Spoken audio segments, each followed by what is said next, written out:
नमस्कार। आइए सुनते हैं मुंशी प्रेमचंद्र जी द्वारा लिखी हुई एक लघु कथा आखिरी हीला।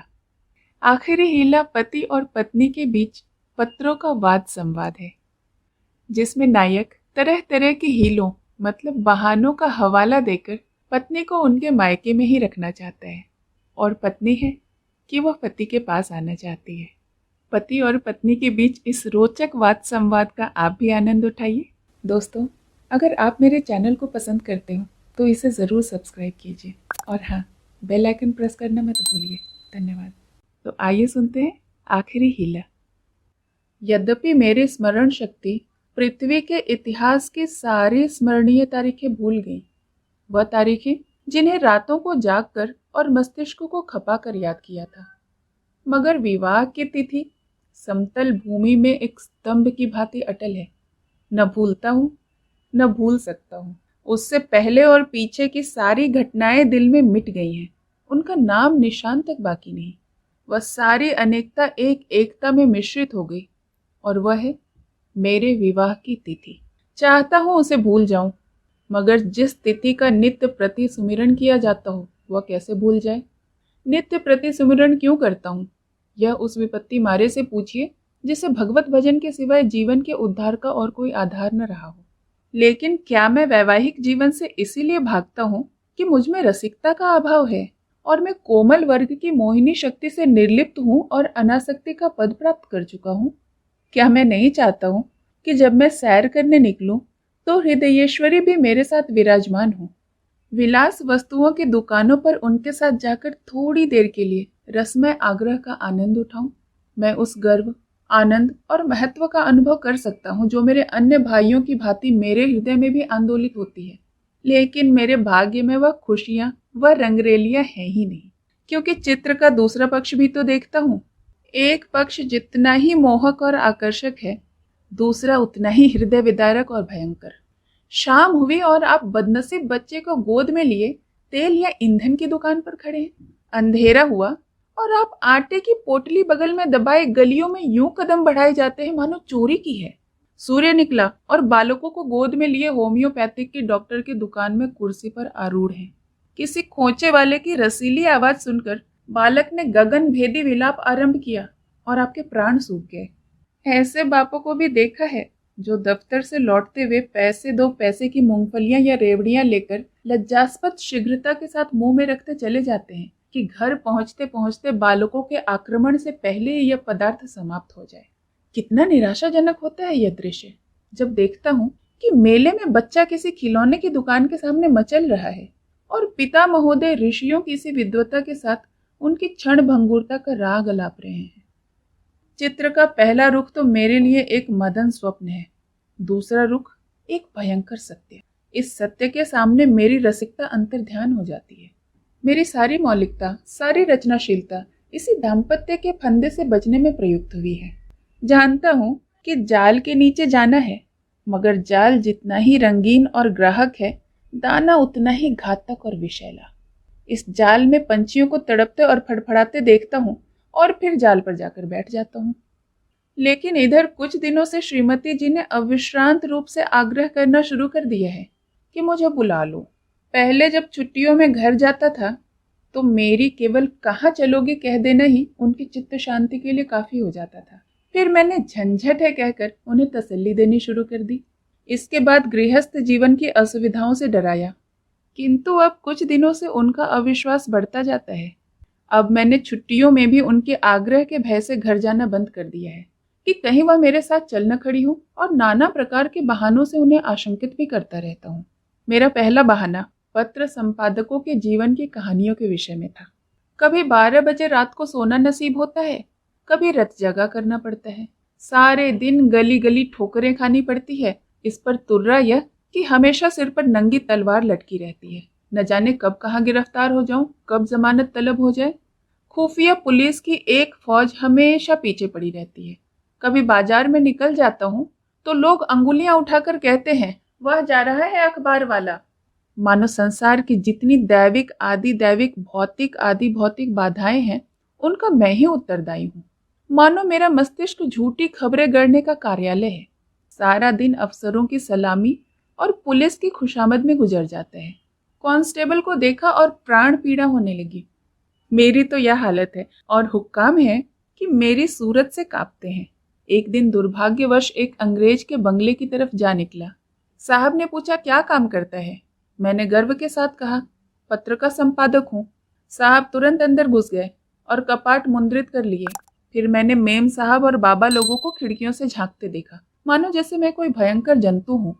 एक बार रेलगाड़ी में सफर कर रहा था, साथ ही कई और मित्र भी थे, इसीलिए अपने पद का सम्मान निभाने के लिए सेकेंड क्लास का टिकट लेना पड़ा।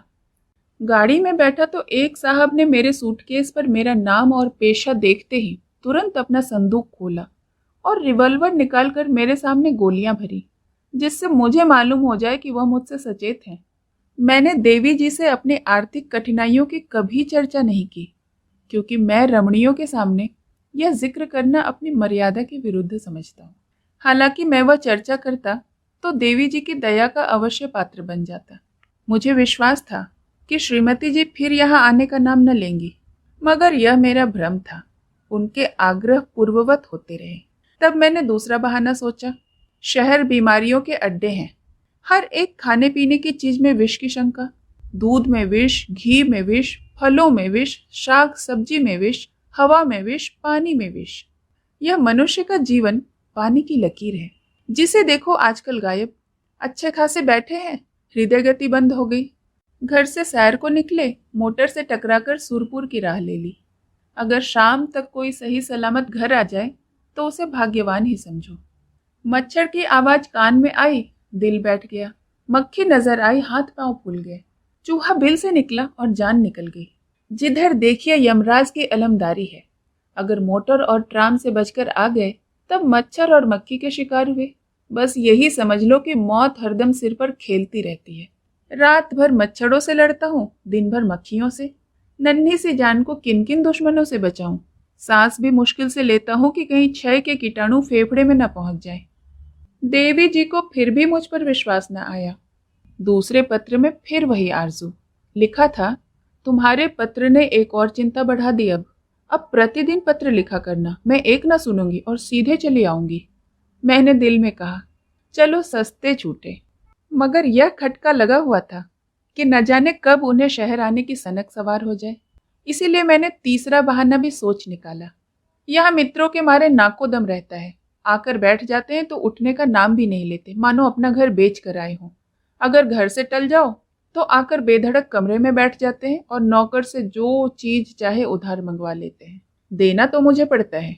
कुछ लोग तो हफ्तों पड़े रहते हैं, टलने का नाम ही नहीं लेते। रोज उनकी सेवा सत्कार करो, रात को थिएटर या सिनेमा दिखाओ, फिर सवेरे तक ताश या शतरंज खेलो। अधिकांशतः तो ऐसे हैं जो शराब के बगैर जिंदा ही नहीं रह सकते। अक्सर तो बीमार होकर आते हैं, बल्कि अधिकतर बीमार ही आते हैं। अब रोज डॉक्टर को बुलाओ, सेवा शुश्रूषा करो, रात भर सिरहाने बैठकर पंखा झलते रहो। उस पर यह शिकायत भी सुनते रहो कि हमारी तो यहाँ कोई बात भी नहीं पूछता। मेरी खुद की घड़ी महीनों से मेरी कलाई पर नहीं आई, दोस्तों के साथ जलसों में शरीक हो रही है।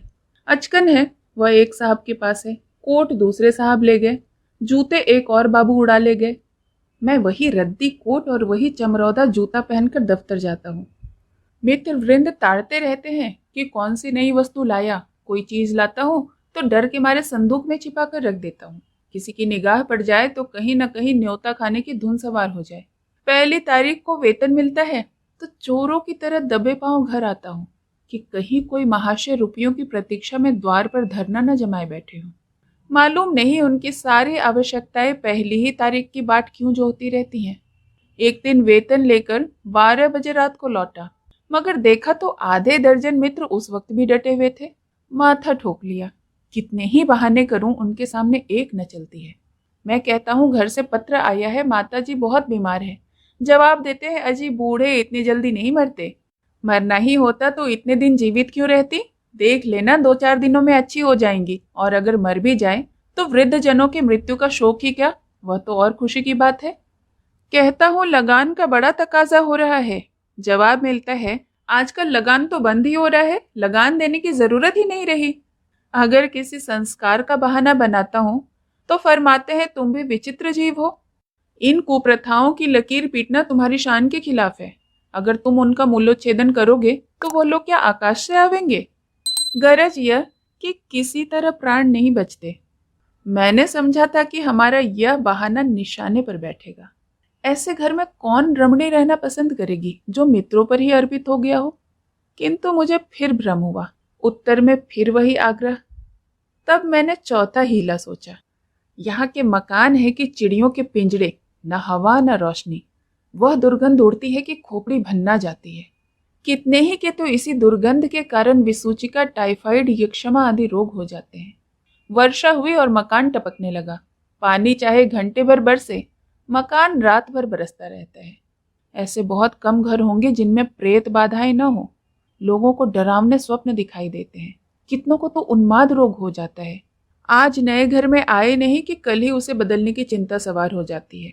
कोई ठेला असबाब से लदा हुआ जा रहा है, कोई आ रहा है। जिधर देखिए ठेले ही ठेले नजर आते हैं। चोरियां तो इस कसरत से होती है कि अगर कोई रात कुशल से बीत जाए तो देवताओं की मनौती की जाती है। आधी रात हुई और चोर चोर, लेना लेना की आवाजें आने लगती हैं। लोग दरवाजों पर मोटे मोटे लकड़ी के फट्टे या जूते या चिमटे लिए खड़े रहते हैं। फिर भी चोर इतने कुशल हैं कि आंख बचाकर अंदर पहुंच ही जाते हैं।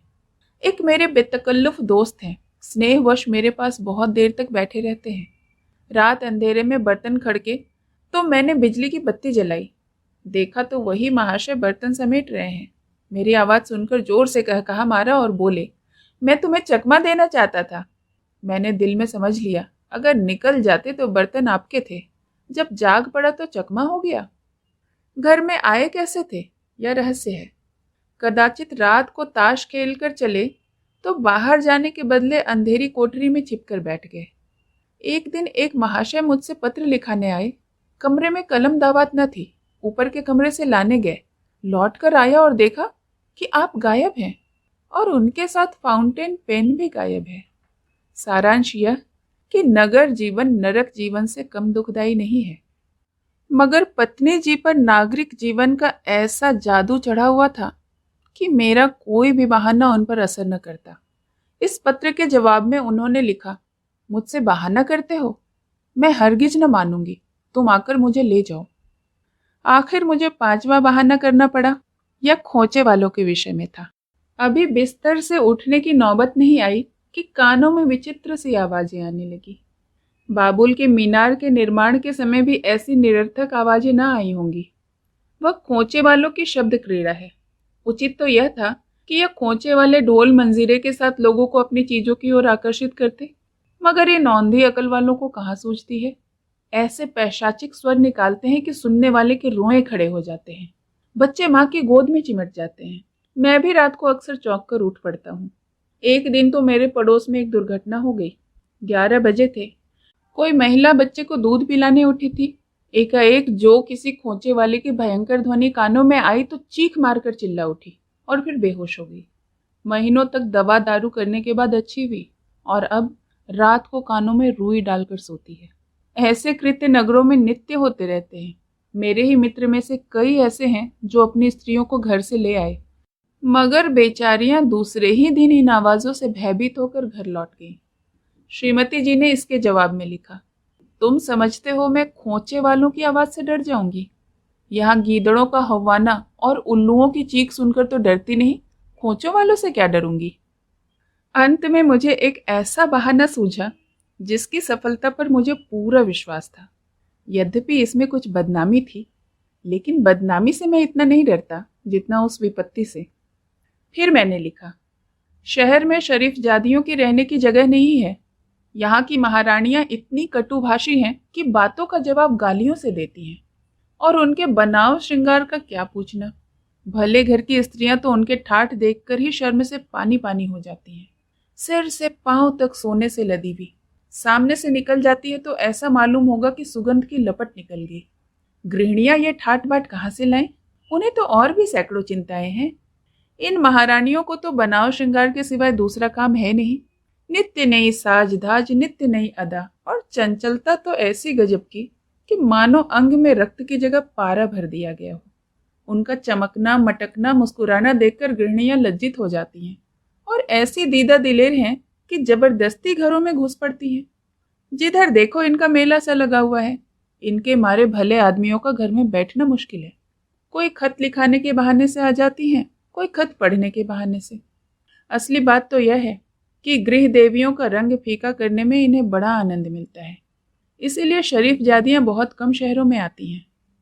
मालूम नहीं इस पत्र में मुझसे क्या गलती हुई कि तीसरे ही दिन पत्नी जी एक बूढ़े कहार के साथ मेरा पता पूछती पूछती अपने तीनों बच्चों को साथ लिए एक असाध्य रोग की भांति आ डटी। मैंने बदहवास होकर पूछा, क्यों, कुशल तो है? पत्नी जी ने चादर उतारते हुए कहा, घर में कोई चुड़ैल बैठी तो नहीं है? यहाँ किसी ने कदम भी रखा तो नाक काट लूंगी। हाँ, जो तुम्हारी शह न हो तो। अच्छा, तो अब रहस्य खुला। मैंने सिर पीट लिया। क्या जानता था, अपना तमाचा अपने ही मुंह पर पड़ेगा।